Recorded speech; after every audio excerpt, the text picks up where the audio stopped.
Hi, and welcome back to UK Net Zero Action with me, Richard Julius Gillespie. Today, I'm going to explode the commonly held myth that the wind in the UK is fickle. This is important because this, coupled with the idea that we can never create enough energy storage to offset this fickle wind, is holding back our progress towards a fossil fuel future. And I hope you will listen carefully to this for your own sake, because on the other side of our planet, miles away from anywhere, there is something called the Antarctic ice sheet. And it is truly massive, the size of the USA minus Alaska. It is 3.5 million square miles of ice, 2 kilometers thick, and it is land based ice. And if it melts, it will raise sea levels by 50 meters. So eventually drowning most of our great cities and ports because most of us live in these coastal areas. And that is the opinion of most climate change scientists. The general consensus among them is that we only have about 5 years now to get started on our plans for net zero. How do they know that? Well, because there are two sea-based ice shelves on either side of this vast ice sheet, and one is already melting, sending huge icebergs floating out into the South Atlantic. Our government must know this, which is why I find it so puzzling that now, long after our leading maritime engineer, Professor Susan Gorvanek, declared that we do now have the ability to achieve net zero with wind power, our government is still not taking up this option. As the professor has pointed out, we have something of immense value in this endeavour, and it is very attractive to our European neighbours. The seas around our island are some of the windiest on the planet. These winds can deliver all the power we need many times over. We can use it not just to achieve net zero, but also to revive our flagging economy. So, what has the government done to marshal that resource in a more meaningful way? Well, nothing much of any consequence yet. So today I will ask, is that because they think the wind is too fickle? It certainly seems to be clear that they do think that, and they also believe we cannot afford the massive battery storage necessary to offset that fickle wind. So it appears that combined, those two assumptions are conspiring to ensure we never get net zero at all, when at this stage, and possibly at any stage, wind is our only option. So today I'm going to ask, is our wind power in the UK unreliable? I've never seen any proof that our wind is too fickle or otherwise, nor have I ever seen anyone take a closer look or sweat the numbers, at least not since Professor Mackay in 2009. But back then we only had land based wind turbines. Those could never have provided us enough power, as he famously concluded.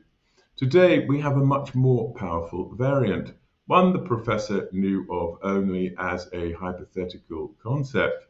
They are called floating wind turbines. So I decided that it is now time to put this assumption to the test, and I have. I'm actually going to do the numbers to address this key issue, the most important issue of our times. It's not so much even research as an existential quest to see if we can prevent those Antarctic shelves from melting. My task is to match our eventual potential wind turbine output from 34,000 floating wind turbines in our seas to our seasonal temperature variations to see if we can fulfill our energy needs all year round. When you follow the data like this, you often get surprises. And in this particular quest, I got three. Moreover, I found that combined, those three curiosities will gift us net zero if we accept the challenge. So, First up is one finding of major significance I stumbled on while researching these new sea-based floating wind farms. This wind farm data is tracked assiduously for each individual wind farm by an outfit called energynumbers.info. What caught my attention particularly was this first ever data reported from Hywind, which in 2019 began operations as the first floating wind farm in the world. So 2020 was its first full year of operation, but the data from that year was not released until mid 2022. What makes Hywind so pertinent is that it floats in the windy seas off Scotland, where many of our wind farms will no doubt be sited. In the preface to their annual survey for 2020, energynumbers.info singled Hywind out from among hundreds of other wind farms. They wrote in their understated way, "This floating wind farm has behaved differently to anything we have seen before, and that is best portrayed in its load duration curve." And wow, here it is in chart 4. Just so we're clear, the load duration curve indicates how much electricity a wind turbine pumps out, expressed as a percentage of its capacity rating. So a 6 megawatt turbine with a 50% load factor is pumping out 3 megawatt hours per hour on average every hour and over the entire 8,760 hours in a year. That's a lot of power, more than 26,000 megawatt hours, or in more familiar terms, more than 26 million kilowatt hours, enough to power a few thousand homes. And that is just one turbine. Hywind has 5 such turbines, so it provides a lot more power. So, how much power? Well, to put you in the picture, so you understand the shock this data delivered to the compilers at Energy Info, our land-based wind turbines run at average load factors of only about 30% in a year, while the first offshore fixed-base turbines improve on that at a little over 40%. But as you see in chart 4, in its first full year, Hywind averaged a load factor of more than 53%. That is amazing in itself, especially for its lucky owners. But the news gets even better. As you see from the trend line at the top left-hand corner of this chart, over winter 2020, Hywind was consistently returning load factors of above 90%, and it was above 90% for 4 months running. And over the coldest 6 months of our year, its average load factor was 84%. And so, just as energynumbers.info said, unlike anything seen before, and that's floating wind power for you.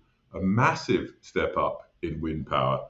As it turns out, that is also the coup de grace for the many wind power skeptics. In mid 2022, Hywind blew them right out of the water, and since then it has consistently returned those numbers and even reached 57% in one 12-month period. But here comes the magical second surprise. Turns out that with sea-based wind power, and not just Hywind, the colder it gets, the more power we get.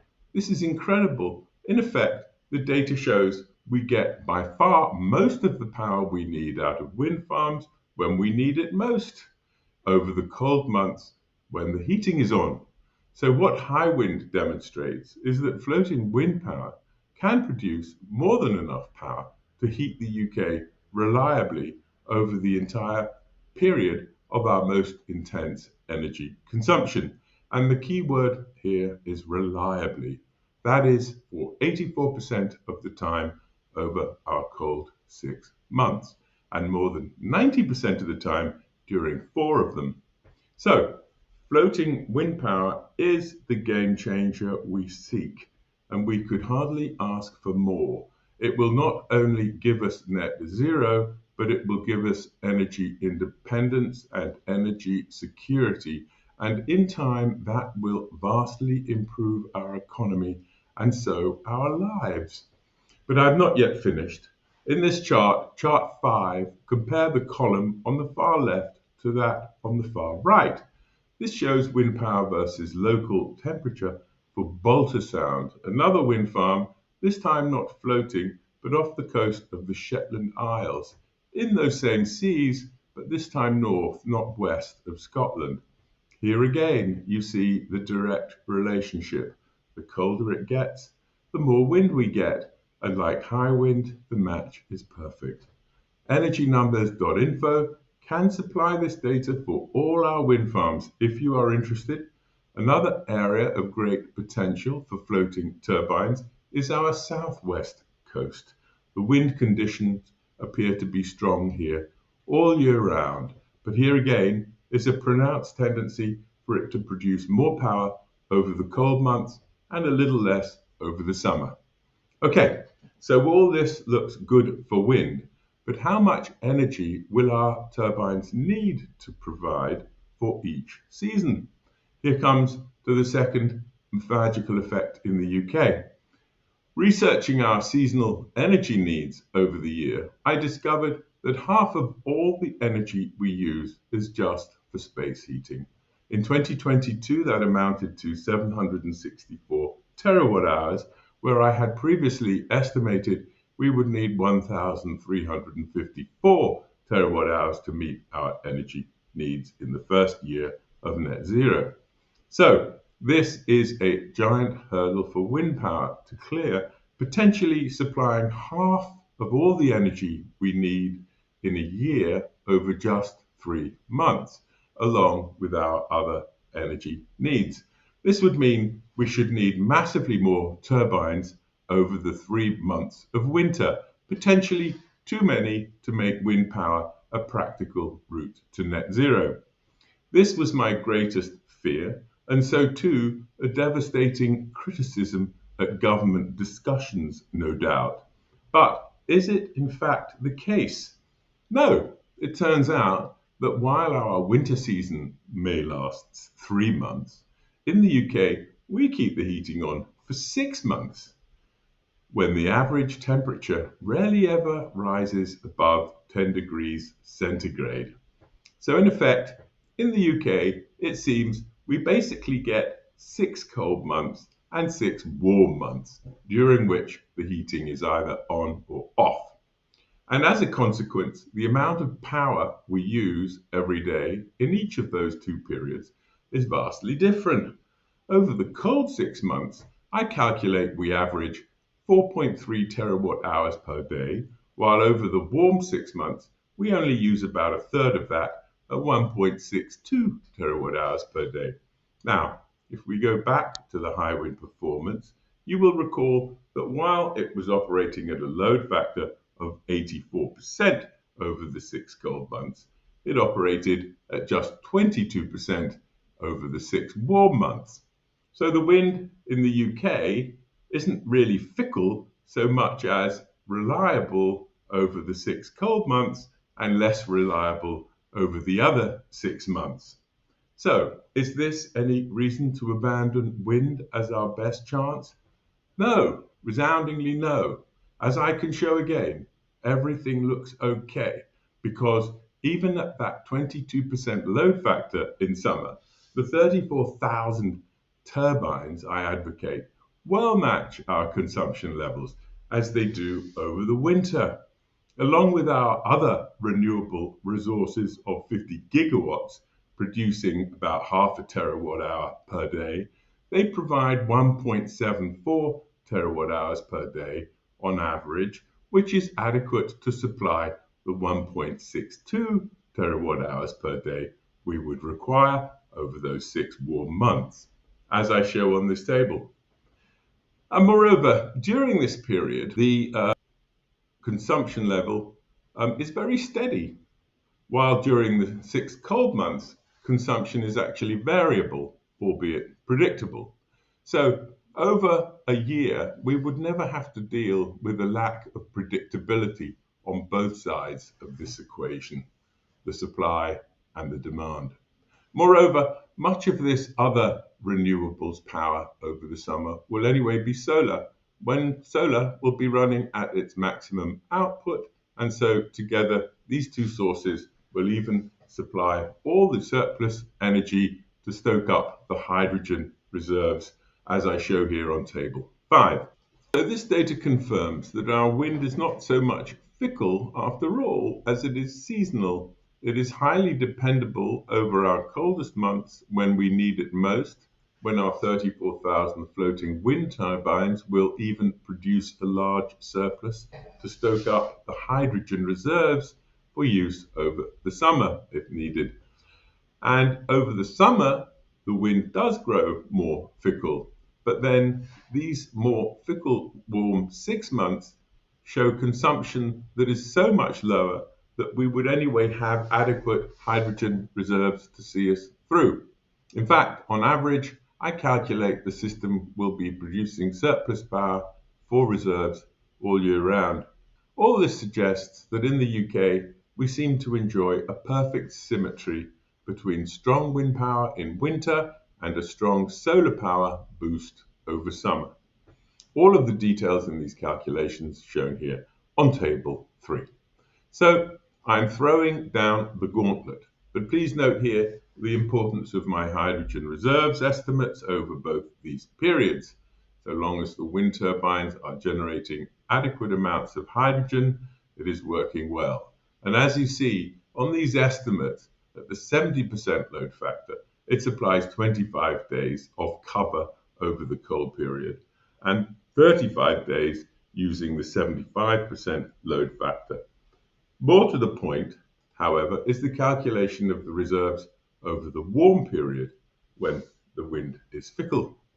Okay, so it turns out that is not a problem either, because at the then consumption rate of 1.62 terawatt hours per day, these reserves can carry us through 67 days at the 70% factor and 94 days at 75%. So, in conclusion, we should have little trouble meeting our consumption needs with floating wind turbines over the whole year, based on these estimates and the Hywind data. Also note that I've been quite cautious in my calculation of reserves. I would expect we can get much more over the cold period when Hywind returned an 84% load factor, and that it would imply 49 cold days and or 137 warm days. So this proves the case for floating wind in the UK. And where do you come in? Clearly, we do need you on board. Your vote in the upcoming election is essential to get this firmly onto the election agenda. All I'm saying is that you give your vote to the party that offers the best chance for net zero. Do not overlook it, because our next administration should last at least 5 years. And if by 2030 we are not already launching these turbines at scale, it will probably be too late for the Antarctic, and so potentially for our children's futures. So thank you for listening. Please hit the like and subscribe buttons and tune in for episode 4 when I do the winter stress test for turbines with our daily consumption rate over winter rising to 5.8 terawatt hours. Can we deal with that ultimate test? If you have questions, please send them along to me at uknetzeroaction@gmail.com. Thanks, and God bless you for listening, quite literally.